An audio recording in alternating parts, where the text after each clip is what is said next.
Napapaisip ngayon si Rain kung bakit sa dami ng pwedeng iregalo, ay ang napakahalagang Black Blade pa ang ibinigay ng kanyang ama sa isang taong hindi pa kilala ang pinagmulan. Ito ay itinuring na nilang isang napakahalagang kayamanan, matapos itong matagpuan ng kanyang ama kasama ang 6 pang mga adventurer, nang lakbayin nila ang isang mapanganib na dungeon. Ang espada ay gawa sa hindi kilalang materyales na mas matibay kaysa sa alinmang metal na kilala ng tao, na kahit ano pa mang mga kasanayan at kapangyarihan ng ginamit rito ay hindi ito nakitaan ng anumang gasgas, kaya't nakuha nito ang bansag na Unbreakable Blade. Subalit ang malaking katanungan kay Rain ay kung bakit nakipagsapalaran ang kanyang ama na ibigay ito kay Noor, kung saan naisip niya na posibleng umaasa ang kanyang ama sa bida upang gumanap ng mahalagang papel sa kanilang kaharian sa hinaharap. Sa ibang eksena, habang napapatanong pa rin si Noor kung okay lang bang kasama niya ang isang noble na tulad ni Lin, sinagot siya ng kanyang apprentice na ayos lang ito dahil isa pa rin naman siyang adventurer. Ngunit pakiramdam ni Noor ay hindi pa rin siya karapat-dapat bilang isang guro para kay Lin, kaya't naisip niyang pumunta mamaya sa guild upang kumuha ng mga nakakaboring niyang mga trabaho, upang sa gayon ay mawalan ito ng interes sa kakasunod sa kanya. Nang ipinagtaka ng guildmaster kung bakit kasama ni Noor ang isang noble na tulad ni Lin, sinabi ni Noor na masyado itong komplikado. Kaya nang sabihin ng guildmaster na ayaw niyang masangkot sa mga komplikadong bagay, agad na binago ni Noor ang usapan at sinabing naroon sila upang kumuha ng pang-2 tao na trabaho. Dahil si Lin ay isang Silver B rank adventurer ay maaari silang tumanggap ng goblin hunting job, kung saan ikinagulat ni Noor dahil ito ang mga karaniwang halimaw na madali lamang na pinapatay sa ibang anime, ngunit hindi tulad rito. Masaya si Noor dahil sa wakas ay makakakuha na rin siya ng quest na hindi lamang paglilinis ng imburnal, ngunit medyo na guilty ang bida dahil lumalabas na siya ay makikinabang sa ranggo ni Lin para sa kanyang sariling kapakanan. Subalit nang malaman ni Noor na ayos lang pala ito kay Lin ay agad niyang kinuha ang kanyang espada at excited na lumabas, dahil matutupad na rin sa wakas ang kanyang pangarap. Ngunit sinigawan siya ng guildmaster dahil hindi pa nito naibibigay sa kanya ang mga detalye ng quest, kaya bumalik si Noor at itinuro ng guildmaster sa kanila ang lokasyon kung saan nila makikita ang mga goblin. Paalala sa kanila ng guildmaster na kailangan nilang dalhin ang kanang tainga ng mga goblin na kanilang mapapatay, dahil ito ang magiging tanda upang makuha nila ang kanilang kabayaran. Dahil ito ang unang beses na makakakita si Noor ng isang goblin, ay natanong niya si Lin tungkol sa mga nilalang na ito, na kung saan ipinaliwanag naman ni Lin na ang mga goblin ay karaniwang kumakain ng mga prutas at maliliit na hayop. Habang sila ay kilala rin na umaatake ng mga tao, mabilis din lumaki ang kanilang populasyon, kaya't ang guild ay palaging nagbibigay ng mga quest upang makatulong sa pagkontrol ng paglaki ng kanilang populasyon. Dagdag pa ni Lin na ang mga goblin ay mahalagang bahagi rin ng ecosystem ng kagubatan, kaya't mas mabuti na huwag silang patayin ng tuluyan. Namangha si Noor sa dami ng alam ni Lin sa iba't ibang bagay, kaya't muli siyang napaisip na parang wala na talaga siyang maituturo pa sa kanya. Nang makapasok na sila sa malalim na bahagi ng kagubatan ay bigo pa rin silang makahanap ng kahit isang goblin, kung saan napaisip si Lin na tila totoo ang balita tungkol sa bumababang bilang ng mga ito. Kaya nang may maramdaman si Lin na presensya ng isang nilalang sa malapit ay agad silang nagpasya na puntahan ito. Ngunit habang sila ay naglalakad ay napansin ni Lin na bigla namang naglaho ang presensya na kanilang sinusubaybayan.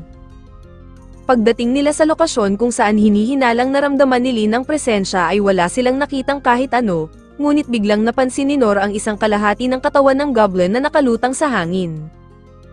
Nang makita ito ni Lin ay agad siyang nag-cast ng revealing spell upang makita kung ano ito, ngunit ikinagulat nila nang lumitaw sa kanilang harapan ang isang dambuhalang goblin na mukhang adik sa gym.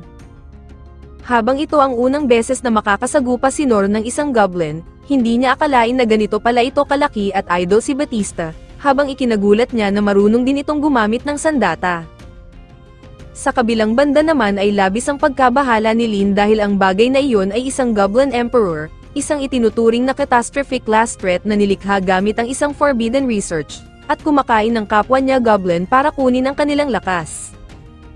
Subalit nang sabihin sa kanya ni Noor na huwag siyang matakot dahil ito ang pinakamahina sa lahat ng halimaw, nagkaroon na maling ideya si Lin na marahil pinili ito ng kanyang sensei dahil inaasahan na nitong lalabas ang isang Goblin Emperor.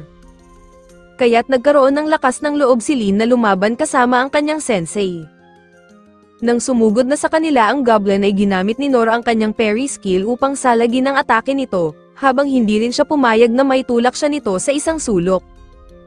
Doon na pumasok si Lin upang mag-cast ng Wind at Ice spell sa halimaw, ngunit ikinagulat nila na kahit may malaki itong pangangatawan ay masyado itong mabilis upang ilagan lamang ang mga pag-atake. Biglang tumigil ang pangit at bumato ng isang puno kay Lin, ngunit mabilis naman itong sinalag ng kanyang sensei, subalit muli pa itong bumato ng mas marami pang puno, na sunod-sunod namang pinagsasalag ng bida. Dahil doon ay naisipan nitong bumato ng maraming puno mula sa itaas habang isa naman mula sa kanyang harapan, kung saan napaisip si Nor kung paano niya pa itong haharapin ng sabay. Buti na lang ay ginamit ni Lin ang kanyang Wind Blast upang itaboy ang maraming puno, ngunit laking gulat nila nang makitang walang epekto ito sa halimaw dahil mabilis ding naghilom ang mga sugat nito. Biglang napansin ni Lin ang Mana Stone sa ulo ng halimaw, kung saan napagtanto niya rin na marahil ito ang dahilan kung bakit nagagawa nitong makapaghilom, kaya't sinabi ni Nor na kailangan nila itong wasakin. Nang makaisip si Nor ng isang ideya ay inutusan niya si Lin na gamitin ang Wind Blast nito sa kanyang likuran, ngunit sinabi ni Lin na isa itong kabaliwan dahil may kakayahan itong humasak ng mga pader ng kastilyo. Ngunit sinabi ni Nor na huwag siyang mag-alala dahil gagamitin niya ang kanyang espada upang hindi ito direktang tumama sa kanya, dahil ito lamang ang tanging paraan upang mabilis siyang makalapit sa halimaw. Kaya nang sundin nga ito ni Lin ay para siyang naging isang fighter jet na nilunsad ng carrier sa bilis, habang ginamit niya ang kanyang physical enhancement at feather step upang maiwasan ang mga pag-atake ng halimaw.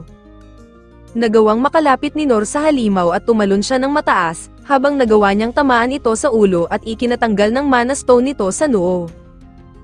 Nang lumapit si Lin upang ipakita sa kanya ang Mana Stone, sinabi niya rito na tapusin na ang halimaw dahil labis na ang nararamdaman nitong sakit, ngunit pakiusap niya na huwag itong pahirapan. Sinunod naman ni Lin ang utos ni Nor, ngunit bigla niya itong sinunog hanggang sa mamatay, kung saan ewan ko lang kung naintindihan niya ng maayos ang utos ng kanyang sensei. Habang si Nor naman ay sinabing hindi muna siya kukuha ng mga goblin hunting quest sa ngayon dahil malinaw na hindi pa sapat ang kanyang lakas, ngunit hindi niya alam na malayo iyon sa isang pangkaraniwan na goblin. Matapos ang nangyari ay agad na nakatanggap ng report si Rain tungkol sa Goblin Emperor na tinalo ng dalawang bida, kung saan hinala niya na marahil ang may pakana naman nito ay ang Magic Empire of Deridas. Ayon sa sinabi ni Lin sa opisyales ay gumamit ng advanced concealment magic ang halimaw at marahil matagal nang nagtatago sa kagubatan, kung saan ikinagulat ito ni Rain dahil hindi man lang ito na-detect ng kanilang shadow company. Habang palaisipan rin kay Rain kung paano naipasok ang isang malaking halimaw sa kanilang kaharian gamit ang summon ng magic na hindi man lang nadidetect ng kanilang sensory network, ibinigay din ng mga opisyales ang mga report tungkol sa kakaiba pang insidente na naganap sa nakaraang 3 buwan. Nagpasalamat naman sa kanila ang prinsipe, at sinabihan na ipagpatuloy ang kanilang investigasyon. Samantala nang iulat na ng dalawa ang ginawa nilang pagpatay sa goblin, sinabi ni Nor sa guildmaster na mahirap pala ito kaysa sa kanyang inaasahan. Inisip ng guildmaster na marahil nagtatago lamang si Nor sa buong panahon na iyon, kung saan masyado pang pa-humble ang bida at sinabing kung hindi niya kasama si Lin kanina ay hindi niya alam kung anong nangyari sa kanya roon. Nang malipat ang kanilang usapan sa Mana Stone ay wala namang ideya ang guildmaster sa sinasabi ni Nor, dahil ang mga karaniwang goblin ay walang Mana Stone sa ulo, kaya't natanong niya kung talaga bang goblin lang ang kanilang nakalaban. Ayon kay Nor na goblin naman daw ang kanilang nakalaban, ngunit hindi niya sinabi na para na itong si Abomination, kaya't sinabi na lamang ng guildmaster na ipakita ang tainga para patunay na napatay nila ito. Ngunit doon ay bigla nilang naalala na sinunog pala ito ni Lin hanggang sa maging abo, kung saan wala tuloy silang may pakitang ebidensya. At dito muna nagtatapos ang ating recap, like and share naman dyan, maraming salamat sa palaging panonood.